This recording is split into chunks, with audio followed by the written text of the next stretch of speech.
Global star Ram Charan నటించిన పెద్ది చిత్రం box office వద్ద ఇప్పటికీ విజయవంతంగా రన్ అవుతూ ముందుకెళ్తోంది. ఈ చిత్రానికి నమోదవుతున్న వసూళ్లను చూసి టాలీవుడ్ ట్రేడ్ వర్గాలు చాలా సంతోషం వ్యక్తం చేస్తున్నాయి. సంక్రాంతి తర్వాత విడుదలైన ప్రతి సినిమా బాక్సాఫీస్ వద్ద దారుణమైన పరాజయాన్ని సొంతం చేసుకున్నాయి. కొన్ని సినిమాలకు టాక్ వచ్చినప్పటికీ ఫ్లాప్ అయ్యాయి. ఇలాంటి డ్రై సీజన్లో బయ్యర్స్కి పెద్ది ఇచ్చిన ఊపు సాధారణమైంది కాదు. మూతపడిన థియేటర్స్ కూడా మళ్లీ తెరుచుకున్నాయి. 10 రోజులు దాటినా కూడా సినిమాకు వరల్డ్ వైడ్గా చెక్కుచెదరని గ్రాస్ వసూళ్లు నమోదవుతున్నాయి.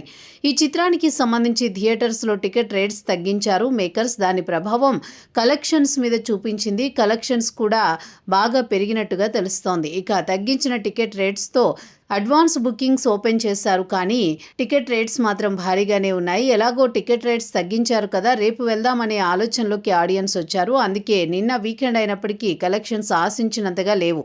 తెలుగు రాష్ట్రాల నుండి కేవలం 3,50,00,000 రూపాయల షేర్ వసూళ్లు మాత్రమే రాబట్టింది. కానీ ఈ రోజు నుంచి మాత్రం ప్రతి సెంటర్లో హౌస్ఫుల్ నమోదవుతున్నాయి.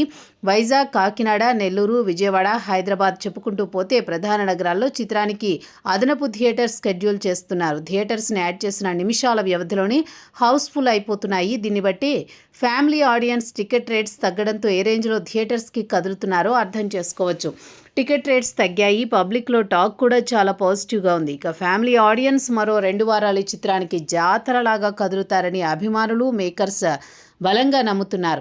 మరి అది ఎంతవరకు నిజం అవుతుందో చూడాలి. ఇకపోతే బుక్ మై షో యాప్లో చిత్రానికి గంటకు 15,000కు పైగా టికెట్స్ అమ్ముడుపోతున్నాయి. మ్యాట్నీ షోస్ వరకు ఈ చిత్రానికి ఆన్లైన్లో ట్రాక్ అయినటువంటి గ్రాస్ దాదాపు 4 కోట్ల రూపాయల వరకు ఉందని అంచనా. చూస్తుంటే చిత్రానికి కేవలం తెలుగు రాష్ట్రాల నుండే 7 కోట్ల రూపాయలకు పైగా గ్రాస్ వసూళ్లు నమోదయ్యేలా కనిపిస్తున్నాయి.